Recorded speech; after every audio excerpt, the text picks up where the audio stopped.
Salve, salve galera, tudo bem com vocês? Eu sou o Felipe Passagem aqui do canal Fotógrafo Rubro-Negro e eu tô fazendo esse vídeo para falar para vocês as últimas notícias do nosso Mengão. Olha só, tem muita coisa importante, então eu vou falar os assuntos aqui que a gente vai abordar. Sobre o estádio do Flamengo, que o Dunche cobra transparência e expõe risco jurídico, tá? Vou falar sobre o Arrascaeta, porque ele deve voltar a ser titular no jogo de amanhã contra o Remo, tá? Também tem uma polêmica aí sobre o Eric Pulgar rolando, então eu vou falar tudo sobre a multa dele e se tem chance dele sair do Flamengo, tá? Também, invasão da nação para o jogo contra o Corinthians lá em São Paulo, todos os ingressos já foram vendidos. E também quero falar aqui, ó, sobre o Uri Geller, cara. Ele recorda como o Remo foi o trampolim para a sua glória no Flamengo. Valeu? Tudo isso agora, então já vou pedindo a vocês para deixarem o like, se inscreve aqui no canal quem não for inscrito ou inscrita, comenta, porque comentando ajuda muito no engajamento e compartilha, por favor, aí nas redes sociais e grupos de WhatsApp. Valeu, rapaziada? Então, vamos começar por esse assunto aqui do Uri Geller, tá? É o seguinte, o reencontro entre Flamengo e Remo, nesta quinta, no Maracanã, mexe com o coração de um personagem místico do futebol brasileiro, Júlio César, o eterno Uri Geller, famoso por entortar adversários como o ilusionista entortava garfos. O ex-atacante é o elo vivo entre os dois clubes, que não se enfrentam pelo Campeonato Brasileiro há 48 anos. Olha só, eu tenho 44 e eu nunca vi, né? Então, Flamengo e Remo, óbvio. 48 anos, gente, é muita coisa. Em entrevista ao GE, Uri Geller relembrou como vestir a camisa do Leão Azul em 78 foi o passo decisivo para que ele retornasse à Gávea e fizesse parte da geração de ouro do Mengão. O Remo como trampolim para Uri Geller. Cria da base do Flamengo, Júlio César não encontrou espaço imediato no profissional aos 18 anos e foi emprestado ao Remo em 77. No Pará, ele não apenas brilhou, sendo eleito o melhor jogador da temporada em campeonato estadual sobre o Paysandu, como usou o confronto direto contra o rubro-negro para provar seu valor. Eu me concentrei 2 semanas para esse jogo, que foi em 78, né? Porque era a minha chance de voltar. Fui o melhor em campo. Peguei meu grande amigo Rondinelli, eu estava daquele jeito, risos. O Remo foi o clube que me deu a mão para que eu pulasse o muro de volta, contou ele. Porque ele fala pular o muro de volta, porque tem uma história, né? Que o Uri Geller e o Adílio moravam na Cruzada São Sebastião e eles iam a pé até a Gávea. E para brincar ali nos campos e tal, eles pulavam o muro da Gávea, tá? Então, essa é uma das histórias, por isso que ele falou que pulou o muro de volta. Além do bom desempenho, uma obra do acaso também o ajudou. Gilbert Meira, que era o seu treinador no Remo, se tornou comandante no Flamengo. Assim, o levou de volta ao rubro-negro. Meu treinador no Remo era o Gilbert Meira. Ele deixou o clube em uma situação muito boa e foi para o Flamengo, me levando de volta. Aí depois já foi o Cláudio Coutinho, lembra ele. E aí, pra frente disso aí, tudo é história, né, rapaziada? A gente conhece bem. Galera, olha só. Invasão em São Paulo. Torcida do Flamengo esgota ingressos para confronto contra o Corinthians, tá?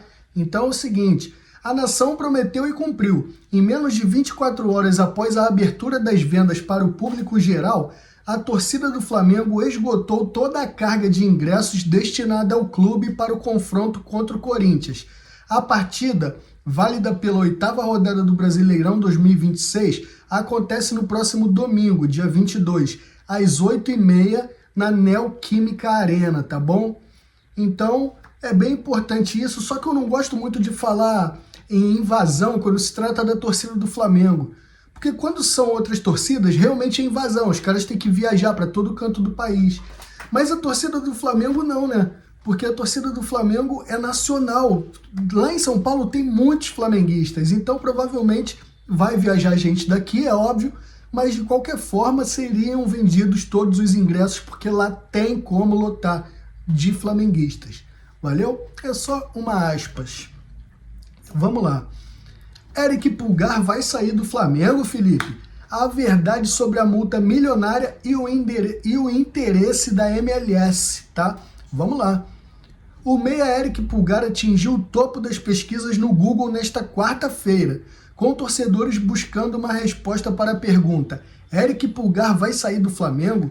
O burburinho ganhou força após a revelação de detalhes contratuais e o interesse de clubes da MLS e da Itália no volante chileno, que é peça fundamental no esquema de Léo Jardim.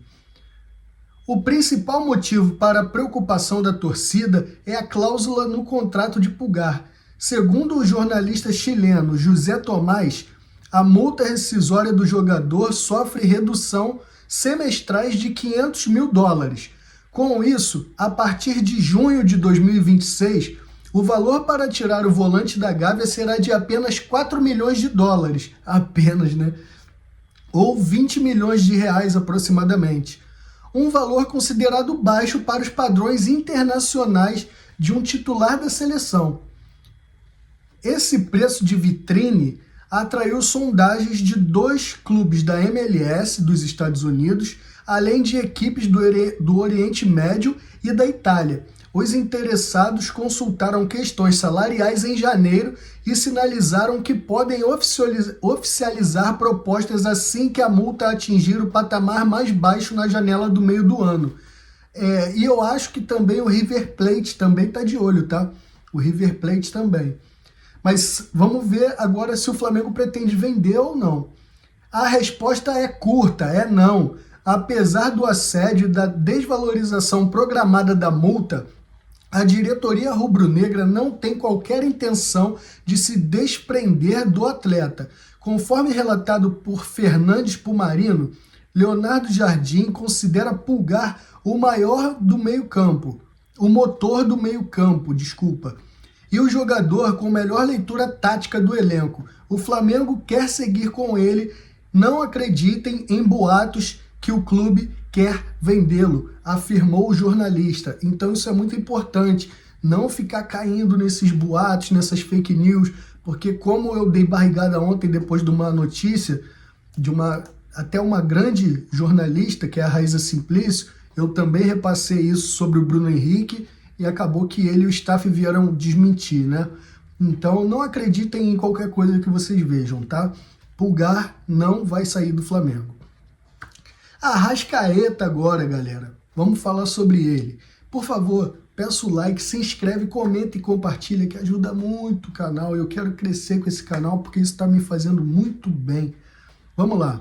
Arrascaeta deve voltar ao time titular do Flamengo para enfrentar o Remo? Bora saber. O técnico Leonardo Jardim terá o retorno de seu principal articulador para a 7ª rodada do Brasileirão. Após um período de controle de carga para evitar lesões, o meia Arrascaeta treinou normalmente com o grupo no Ninho do Urubu e está confirmado entre os 11 iniciais para o duelo contra o Remo, nesta quinta. A volta do uruguaio é a grande novidade técnica da equipe, que busca maior criatividade no setor ofensivo para furar o bloqueio do adversário paraense no Maracanã, tá? O camisa 14 vinha sendo preservado pela comissão técnica devido ao alto desgaste físico acumulado nas últimas semanas.